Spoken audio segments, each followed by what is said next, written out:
the scope for our presentation, the critical examination across Form 4 and Form 5 General Science. The first is introduction. In the introduction, we are going to focus on the comparison of science curriculum and teaching and learning process in Malaysia and Singapore. Next is the content. There are four. First is coverage of themes, number and arrangement of topic. Second is learning objective and learning outcome. Third is scientific knowledge, and fourth is misconception. And then conclusion and reference. The Malaysia Science Curriculum. So Malaysia curriculum developed with aims of producing intellectually, spiritually, emotionally, and physically balanced and harmonious individuals. This is also stated in National Education Policy in Malaysia. Malaysia focus is directed toward learning and optimizing the learning.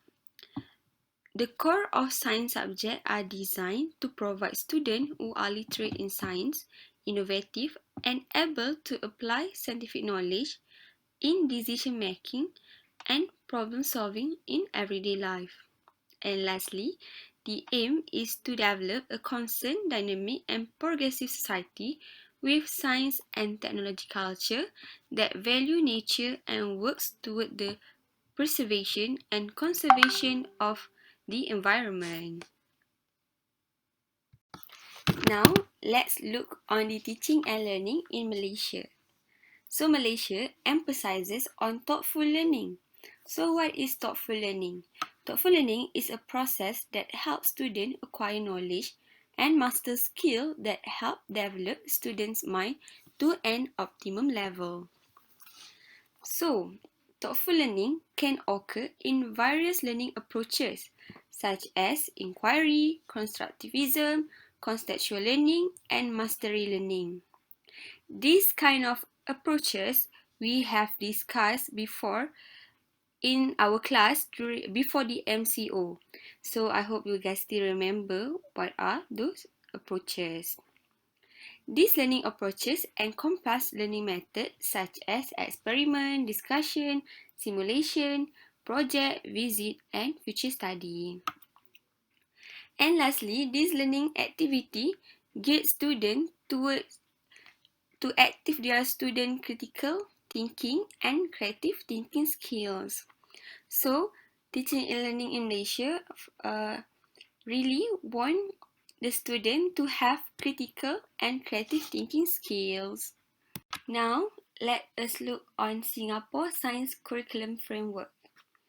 So, their curriculum framework is structured around the spirit and practices of scientific inquiry. What is scientific inquiry? Later, we will discuss about this. So, you can see at the diagram below, there are three integral domains crucial for practice of science. First, the knowledge and understanding. Second, skill and processes. And third is ethic and attitude. This curriculum enables students to appreciate the pursuit of science as meaningful and useful.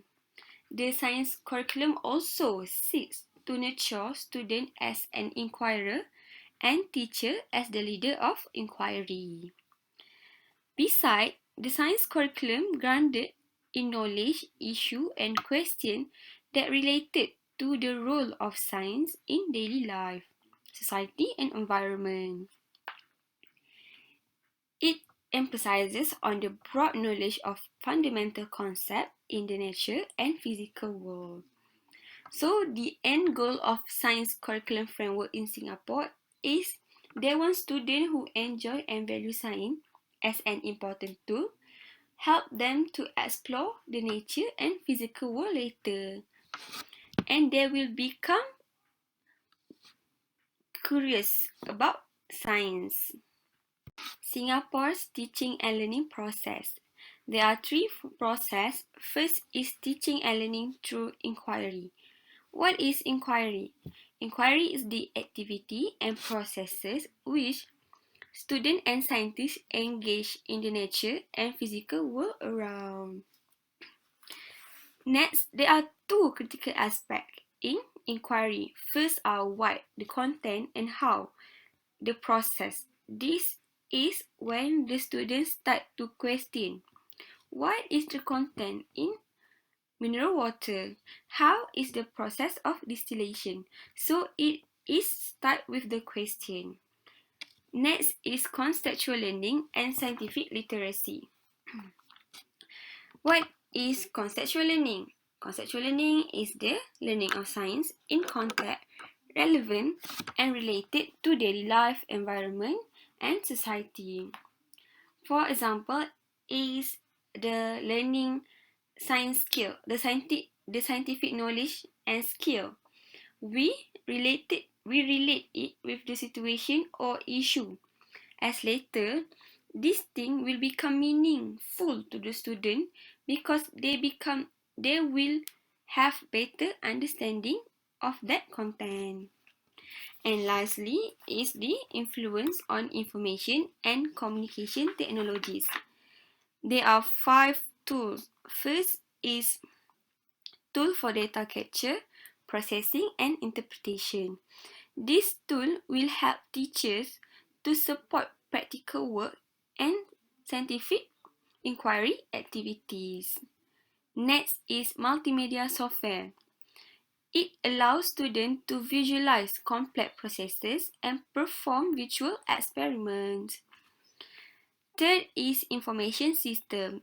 This tool provides students information that they can use in their scientific work. And for the fourth and fifth, the publish and presentation tool and computer projection technology.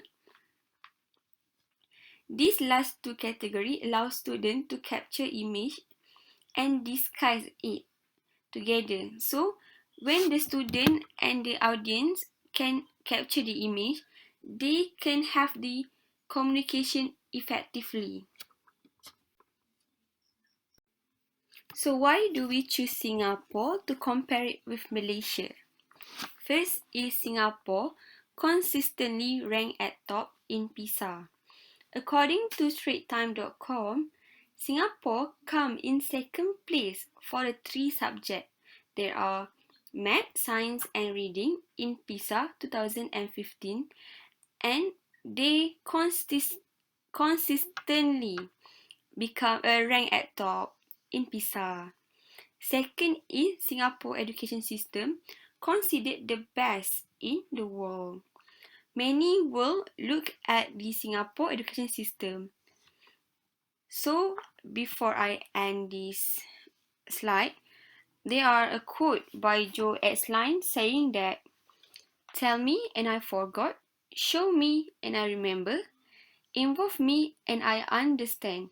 This is basically what is the inquiry lesson is.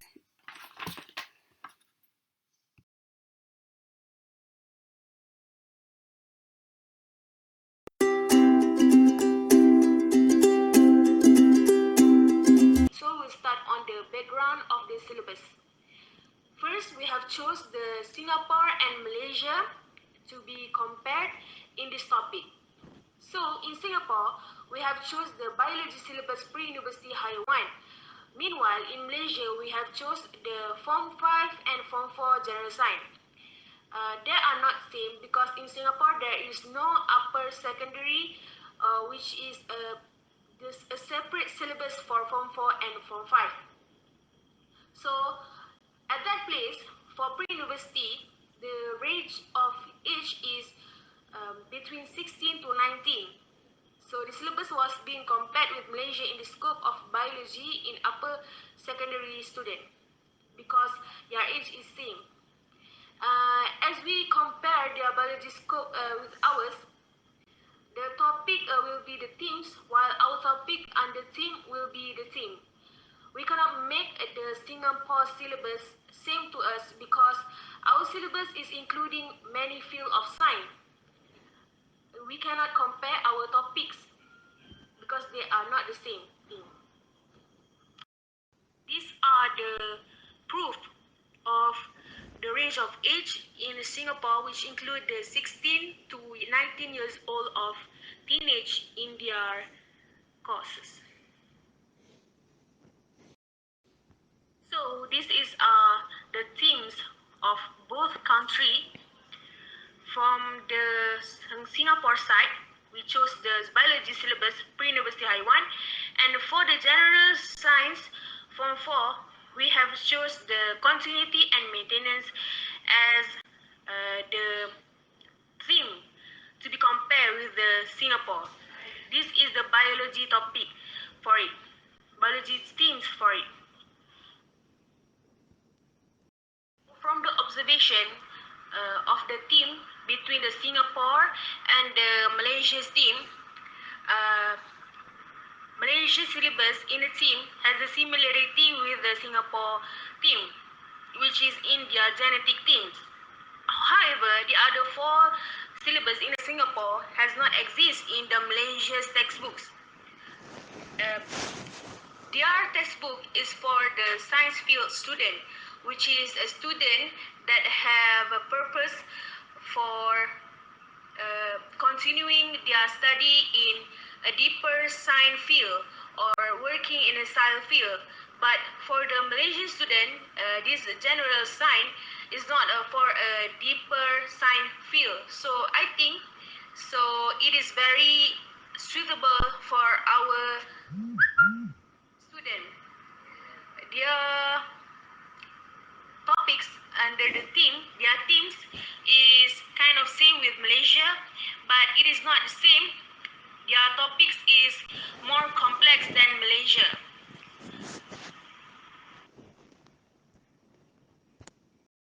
We will see how many topics can be found under one theme.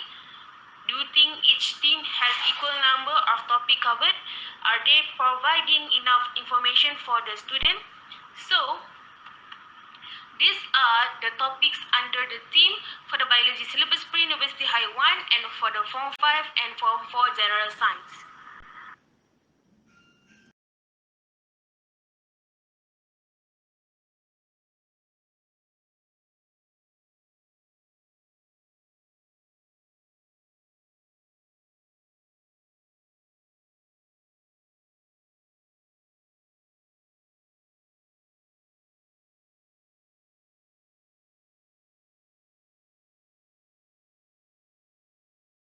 So this is the teams in Singapore and teams in Malaysia, where we can find out Singapore has lesser topics than the teams in Malaysia. Singapore topic has less equipped topic in energy equilibrium, biology evolution, and impact of climate change. But it is okay as Singapore has other level, while Malaysia is consists of this level only. So in upper secondary, they will only learn about all of these topics, which is very suitable to our student, and they are very holistically. And this topic also is suitable for general science, as the knowledge is provided is for daily basis, not for deeper science field or work. But from the observation for the Singapore topic, they not put the topic under the theme in a large quantity, and some of the topics, some of the themes has similarity with the themes in Malaysia, but they are not same. Maybe they have do some research on what themes they need to take for their importance of the student for continuation of their study or work. From the previous slide, we can see that Singapore has put a different strategy rather than Malaysia. So as they have different themes and different topic are being presented to their student. So this improvement has been proved by their level in themes and PISA. Now we want want to see how the topics are arranged. Are they arranged from simple to complex or vice versa, or details the topics are discussed? For the Singapore textbook, the theme was been arranged from complex to easy theme. Why I state that the themes at the above of their themes are complex. This is because they have include many theory in that topic. They also include many topics in the themes. They have include many theories in the themes, and they need a lot of understanding and analyzation rather than the below topic, which has lesser information and need the understanding and less memorization only. And for the Malaysia, the complex topic, the harder topic is on the middle of their themes, the middle of their list of themes. Okay, so we can see that their themes, their harder themes on the middle. Okay, the topics in but as the conclusion, the topics in Malaysia is more detailed rather than Singapore, because they have many specific topics. So this has made the themes to be easier for the teacher to teach the student rather than themes that had not be detailed in their topic. That all the themes selected are suitable for students at that specific age. Is there any topic considered as too easy or too difficult considering the age of student? Okay, for me, the topic are suitable for the student that age between 16 and 19. According to John Piaget, a children who is 11 and above years old can know theoretical, hypothetical, and counterfactual thinking, abstract logic, and reasoning. Okay, this is the proof the student at that time should know, they can adapt with the knowledge like that. And for the Singapore's syllabus, their level of thinking must be higher because as they include a complex theory rather than Malaysia. So I think as for the topic, it is also suitable for their student. But their student must know what is their level to follow this learning. And there are subjects that are too easy and too hard for Singapore and Malaysia. For Singapore, we can see that too easy title is for impact of climate change, and too hard is genetic inheritance and energy equilibrium. This topic need a high level of thinking. Okay. And for Malaysia, their two easy topic is nature preservation, nutrition and food technology, which is simple. Maybe they have discussed about the issues of what happened in nowadays. And for Malaysia's topic in too hard, they have genetic support movement and growth and coordination. These topics is very need a their own visualization, and they are not experiencing it by themselves, so they have to find out themselves how it is happen and imagine it and know what happened in real life that is related to this chapter. Is there any continuation of the themes from different level of schooling? From example, are the same themes in lower secondary continued in upper secondary? Yes, they have. For Malaysia, both of country actually some of their topic is the continuation from the lower secondary. Okay. For Malaysia, their support system and movement versus their upper secondary support, movement and growth. While for Singapore, their cells, basic unit of life versus the cell and biomolecules of life. And the other thing is getting energy and nutrients from food versus energy and equilibrium. So they are the same topic, but it getting complex when they are in the upper secondary subject.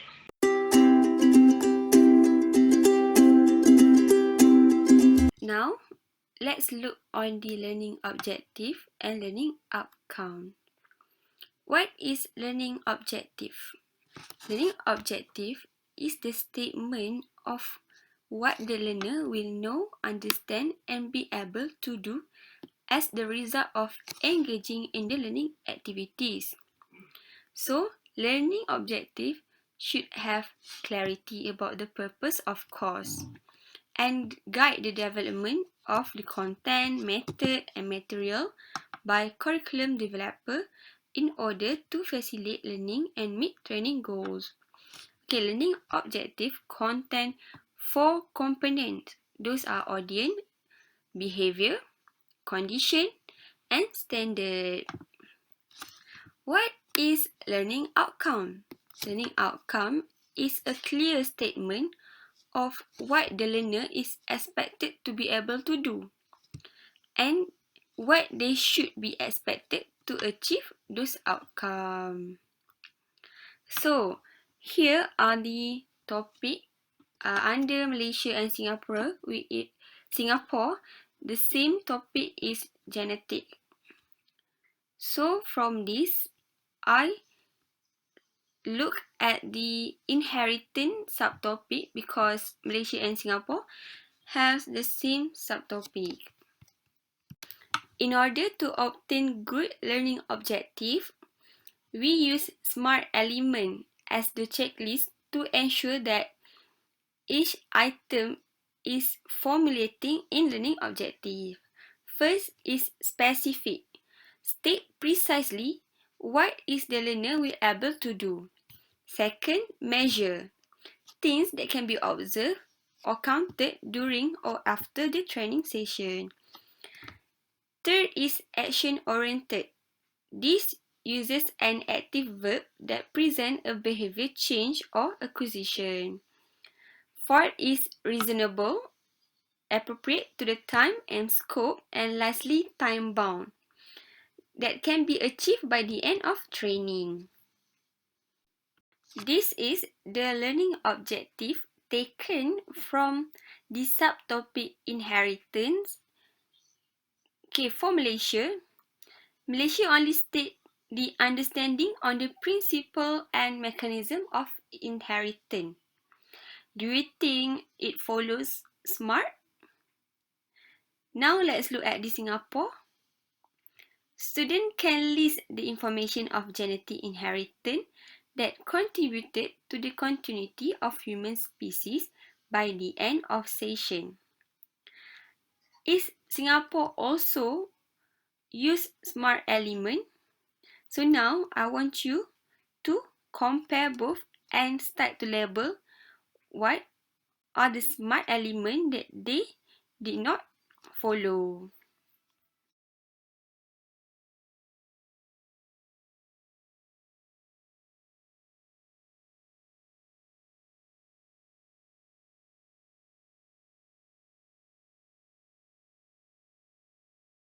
The learning outcome. Learning outcome basically written based on the hierarchy of the cognitive and affective domain.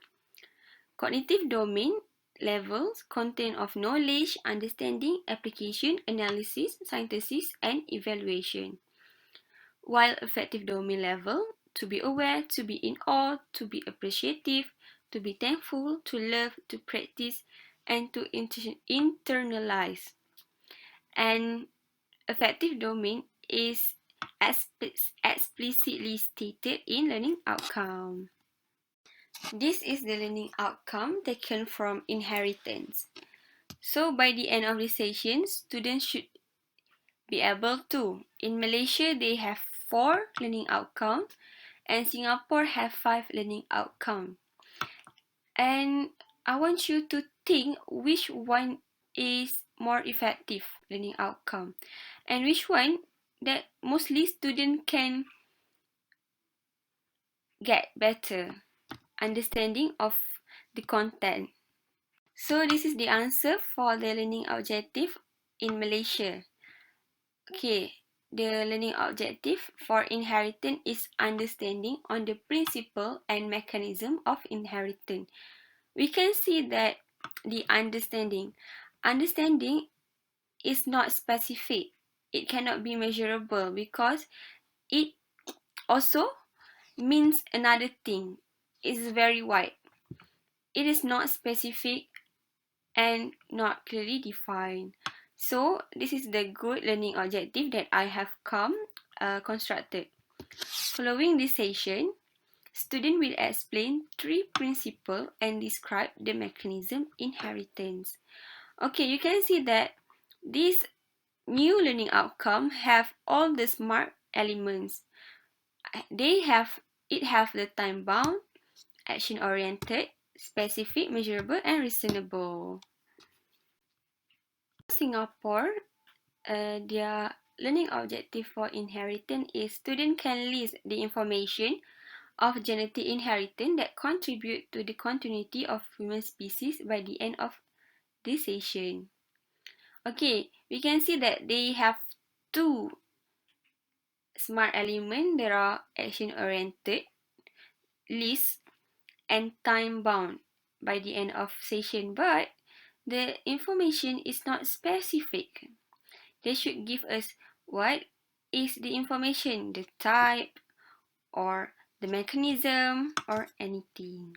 So I have come the new learning objective, which are student can list the type of genetic inheritance that contribute to the continuity of human species by the end of session. These all contain the SMART element. As we can see, list is action oriented. Genetic types of genetic inheritance is specific, measurable, and reasonable. And by the end of session is a time bound.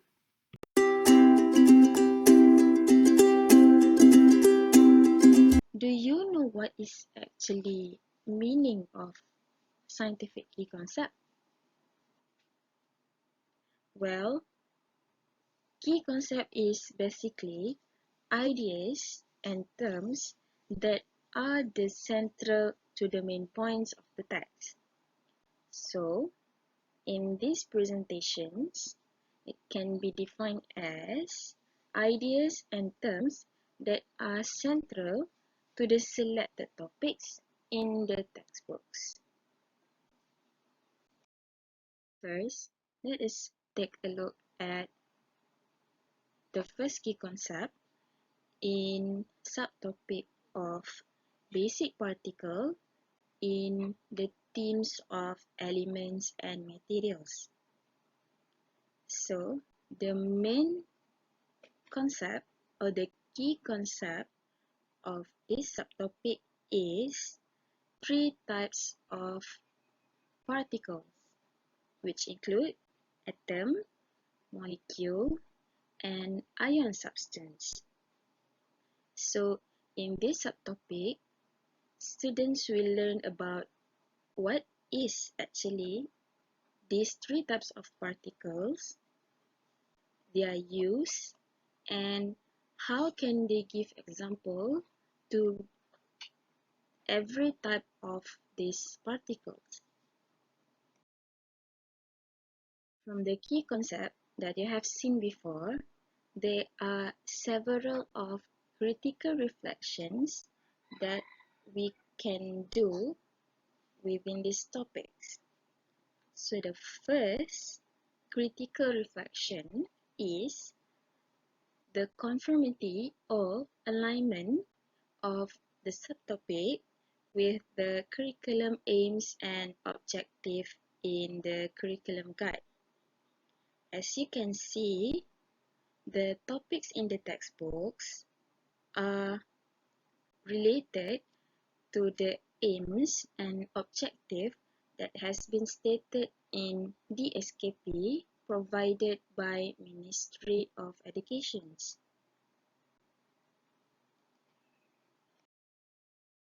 The second critical reflection of this subtopic is it is in appropriate level of difficulty. As for your information, in Form 1 Science Syllabus, the student has been exposed to the general knowledge about the matter, which is we have liquid, solid, and also the gas. In this Form 4 syllabus, students are being exposed to the particle that form the matter. So we can see that the difficulty level is accepted as the depth of knowledge is narrower and more specific. Besides, the level of difficulty is not too difficult for students to understand.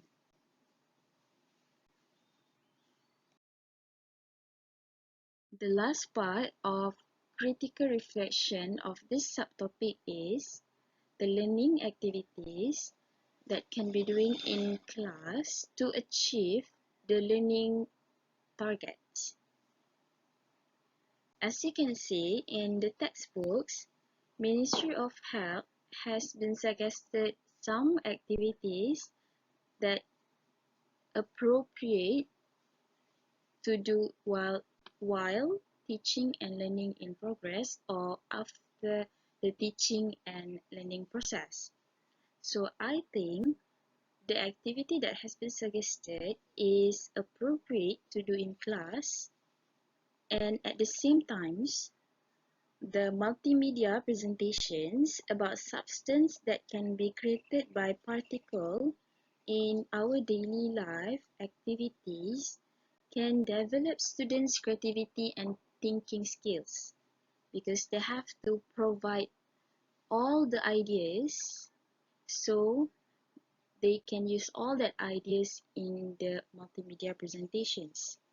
So at the same times, it can treat the higher order thinking skills in students by their observing, their analyze, and their evaluate the data before they present in front of the class.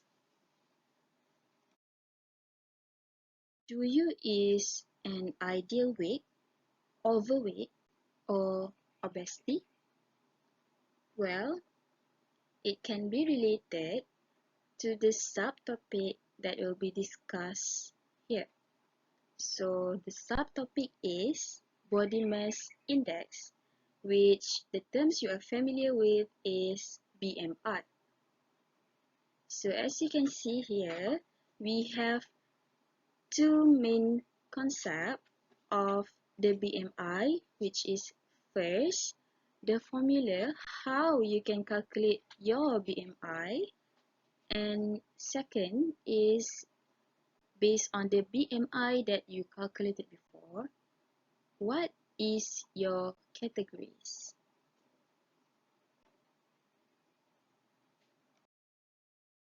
The first critical reflection for this subtopic is its alignment with the curriculum aims and objective in the curriculum guide. As you can see at the picture below, it is the DSKP about the body mass index of BMI. So this topic is basically in line with the curriculum and objective that has been suggested by Ministry of Education.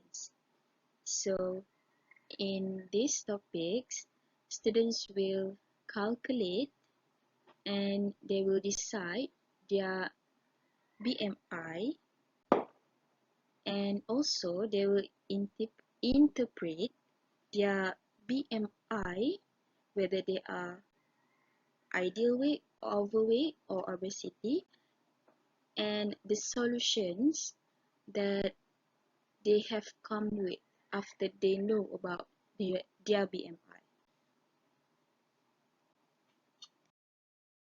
The second part of critical reflection of this subtopic is its accuracy and relevancy of the data or informations. So as you can see, the data of BMI charts and the formula that has been shown in the textbooks was accurate and relevant as it's stated in My Health portal that provided by Ministry of Health. You can see the picture below is the screenshot that I took from the My Health portal.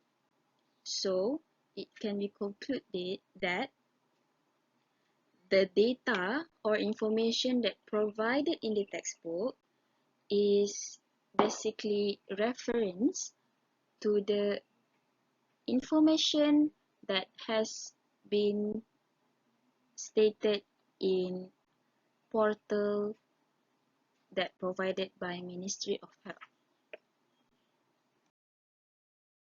The second part of the critical reflection of this BMI subtopic is it is in appropriate level of difficulty.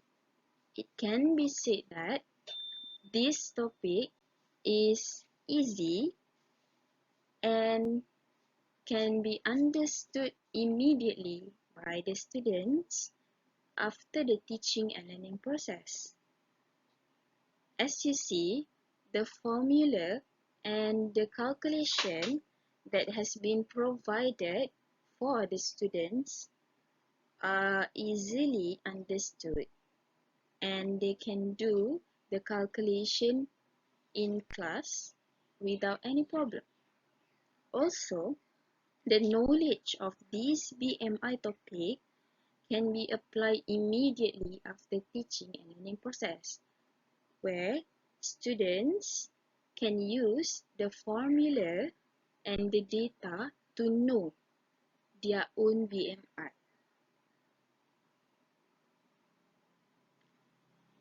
Lastly, the third critical reflection of this subtopic is the learning activities essential to achieve the learning targets. As I mentioned before, after the teaching and learning process, students can do some easy activities, which is calculate and decide their own BMI. So these activities is actually very easy to handle in class and not cost so much. So by this, students actually can apply their knowledge and at the same time they learn the new things about themselves and the topics that has been taught in the class. Do you think microorganism is the bad things? Well, not all microorganisms are bad. In this subtopic, you will see about the knowledge of beneficial microorganisms. So actually, microorganisms can be beneficial to us, which is it can be used in industry, process of digestion of foods, the decay process, medicines, and agriculture. So basically, in this topic, students will learn more on the use of these beneficial microorganisms in all of this industry. Are you familiar with bread? Do you know that bread is using beneficial microorganisms? Well, first, let us take a look at the first critical reflection of this subtopic. Of course, this subtopic is aligned with the curriculum aims and objective in the curriculum guide, the SKP, that has been provided by Ministry of Education. So as you can see at the picture below, in these subtopics, students can know the applications of the beneficial microorganisms in our daily life. The second critical reflection of this subtopic is this subtopic is in appropriate level of difficulty. As I mentioned before, in this subtopic, we learn about the use or the applications of the beneficial microorganisms in our daily life. So basically, it is very easy for students to understand this topic because it is related to our daily life.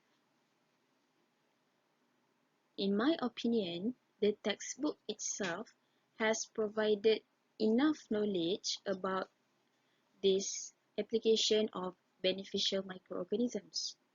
But at the same time, students can gain more new knowledge by reading about this subtopic outside the textbooks, which means they can read the articles or they can watch the videos on YouTube about these subtopics. So I think the level of difficulty for this subtopic can be accepted and it will be easily understood by the students. The third critical reflection of this subtopic is the learning activities that the teachers can do to achieve the learning targets. So, I want to ask you again, do you familiar with bread? Do you like bread? So, if you want to know, bread is using the yeast which is included in the beneficial microorganisms. So, teachers can do these activities in lab using yeast, water, and also sugar. These three simple substances that you can easily get and doing in the lab process. So by these activities, students can watch the real example of how this microorganisms is beneficial to us. If there is fire in schools, what is the first thing that will come out in your mind? If your answer is fire extinguisher, then you are right. So basically, in this last subtopic for this presentation is about fire extinguisher. So in this subtopic, students will learn about several types of fire extinguisher and their use. So students will get more ideas about what types of fire extinguisher that they can use if some incident happen in schools, because not all fire extinguisher can be used in all situations. As usual, we have to know if this subtopic is aligned with the curriculum aims and objectives in the curriculum guide DSKP that has been provided by Ministry of Education. As you can see, fire extinguisher is one of the subtopic that has been stated in the SKP, and you can see the objectives of this subtopic is for students to communicate about the several types of the fire extinguisher. So it can be said that the information in the textbooks and the subtopic of this textbook is aligned with the DSKP that has been provided. The second critical reflection of this subtopic is its accuracy and the relevancy of the data or information that has been provided in the textbooks. As you can see at the slide before, I provided you the screenshot about several types of fire extinguisher and the blanket. So actually, all of this information in textbooks are accurate and aligned with the information that has been provided in Fire and Rescue Department of Malaysia. So it can be said that all the data or all the information of this topic in textbook can be accepted and it is trustworthy. So teachers can use all these informations without doubt, and they can easily teach their students without the wrong data or information. The last part of critical reflection of fire extinguisher subtopic is the learning activities that can be doing in progress of teaching and learning process or after teaching and learning process has been conducted in class to achieve the learning targets. So some activities have been suggested in the textbooks for teachers to apply in students. So one of example of activities is to show the students the ways how to use the fire extinguisher. So as you know, in school, we have a lot of fire extinguisher in every building. So basically, it is easily to get the fire extinguisher in schools. And at the same times, within this activity, students can gain new knowledge about how to use the fire extinguisher correctly and how can they apply the knowledge that they have learned in class about the types of fire extinguisher and the use of fire extinguisher with the specific situations.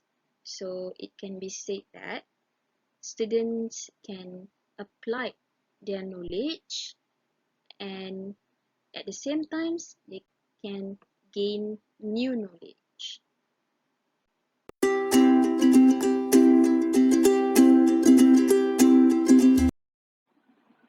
In this part, we will talk about misconception in science.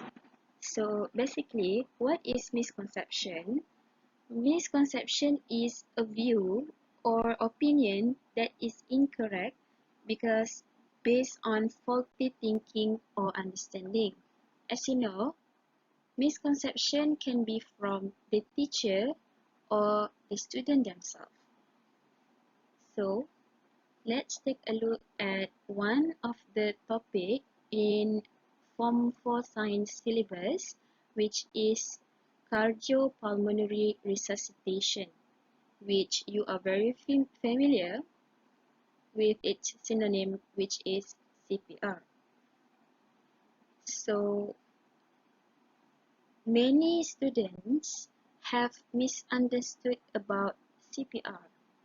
They think that CPR is only needed when someone have heart attack or drown. So I want to ask you, do you think that CPR only needed when someone have heart attack and drown?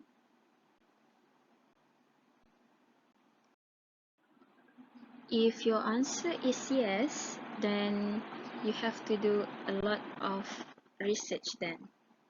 So basically, if you think that CPR is only needed when someone having heart attack or drown is a very wrong assumption. Having heart attack and also drown is one of the reason why we doing the CPR. Actually, CPR is an emergency help to restore breathing and heartbeat. There are three stages or three states when CPR is needed. First, someone not give any response towards the stimulations. Second, that someone is not breathing. And third, that someone is absence of heartbeat or pulse. So because of this state comes the causes of the situation that needed CPR, which is the other example apart from heart attack and also drown is when someone have electric shock or someone that being hit by lightning bolt.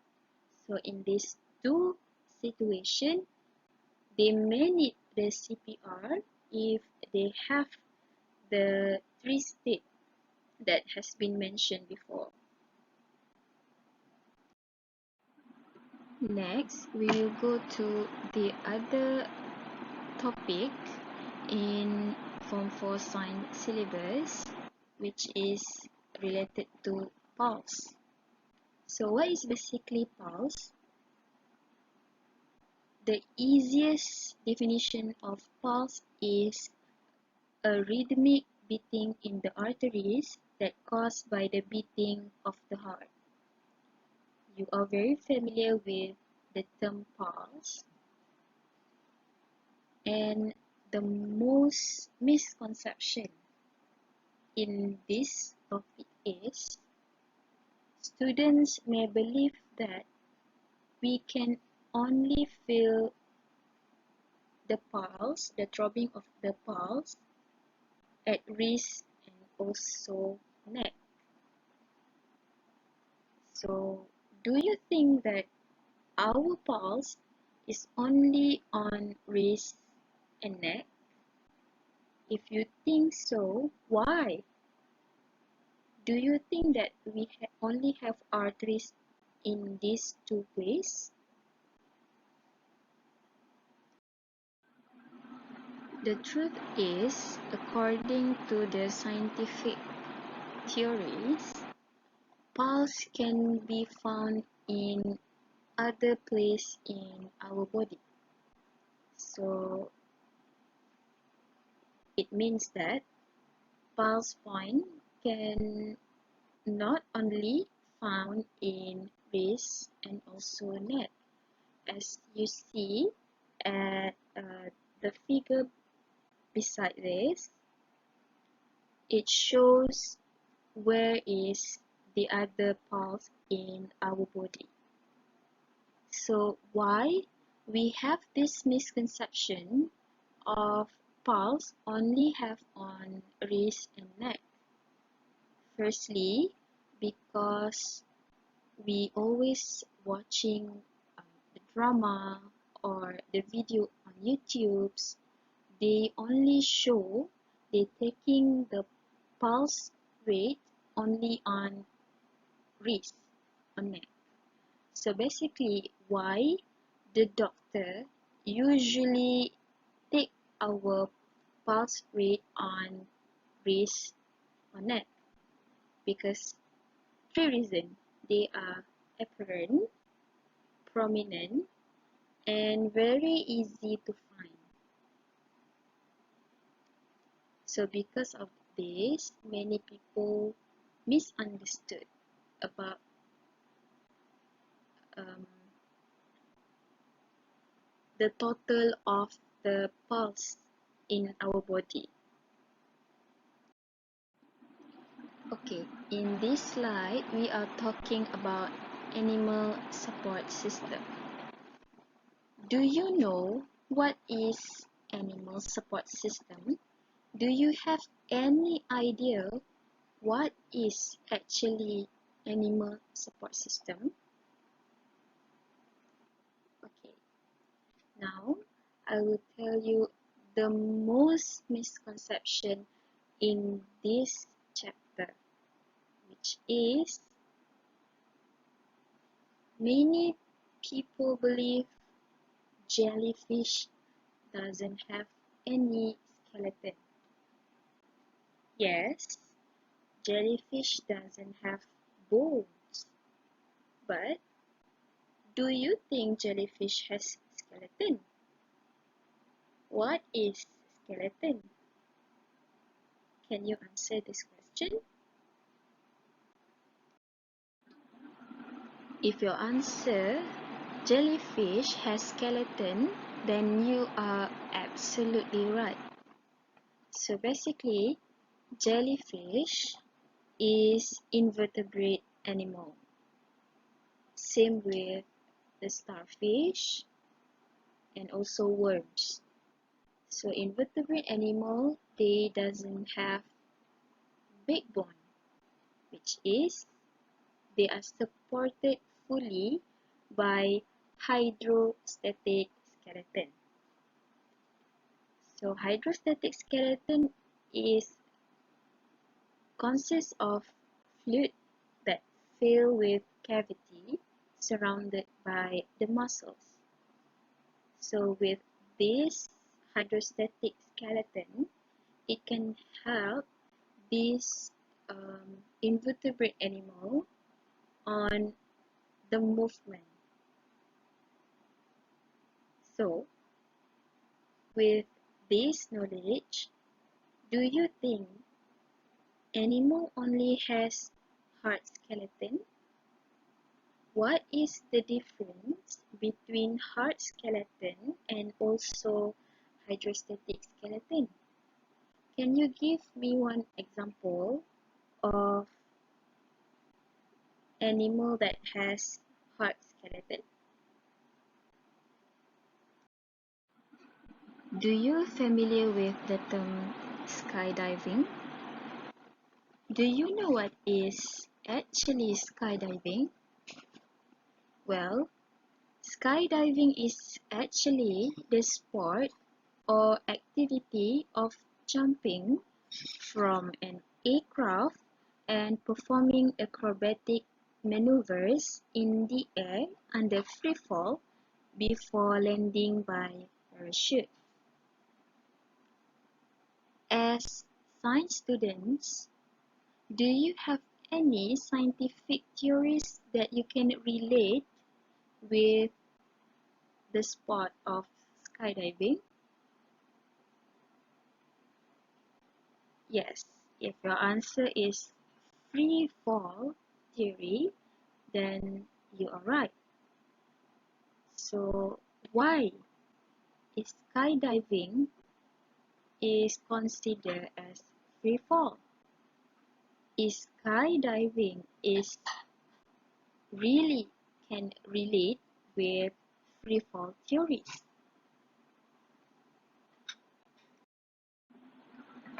The truth is, skydiving is not related to free fall theories.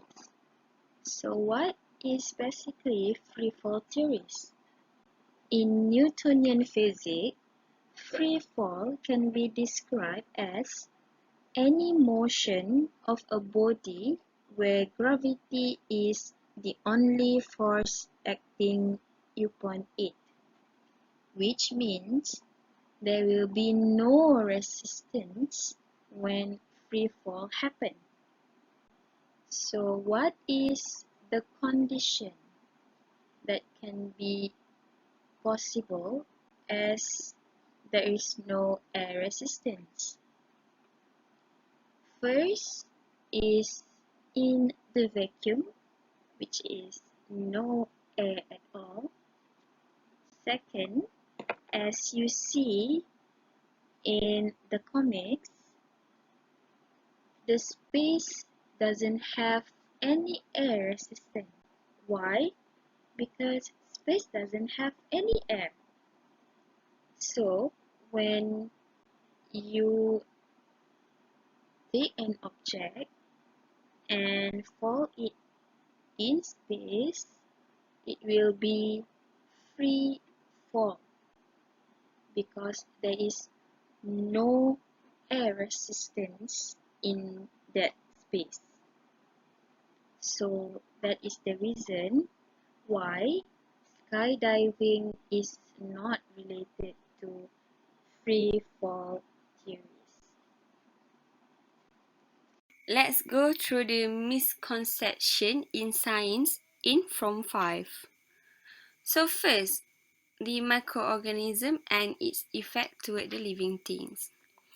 So many people think that microorganism is a bad thing. So, what do you think? Is microorganism really is a bad thing or not? The answer is no. Why no? Because microorganisms are beneficial to living things. Microorganism helps in digestion of food, for plant growth, and helps us to make food and medicine. It is crucial in part of soil as it able to capture nutrient and plant cannot. So, are you now know that this kind of misunderstand really happen? Second is viruses are all bad. Some people really think that viruses all are bad. So what do you think? Are you agree with this statement or not? No, actually, not all viruses are bad. They have also a protective viruses called pages. They are infect and destroy some harmful bacteria in our body. It also protects plants and vegetables from decay. Next, in healthy diet topic. Okay, we think that diet is to reduce body weight until we skip taking breakfast and reduce amount of food. And sometimes not taking any food at all just because you want to lose your body weight. So are you think this is true? No, it is actually not. Diet means taking a proper quantities and proportion of added nutrient for body according to food pyramid. Lastly, in the motion topic, we think that everything that moves will eventually stop because it's the natural state of that object. Do you agree with this statement? It's actually a wrong kind of thinking because in law of motion, it stated that object at rest will stay at rest, object move will stay move unless external force acted upon it.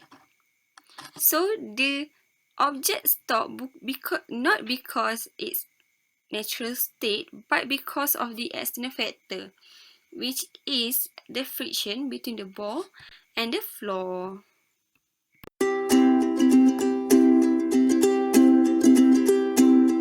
The conclusion is the critical examination for the syllabus are very important to upgrade or maintain the good quality of student. From this examination, we can do a research to country that have a good syllabus of study. For example, Singapore or Finland. So we can follow them. We also can know what is the best way of writing learning outcome in order to make it very impactful to the student. Key concept And their role in planning within a department helps you focus what is important within your subject and how you will help learners making progress in understanding these things.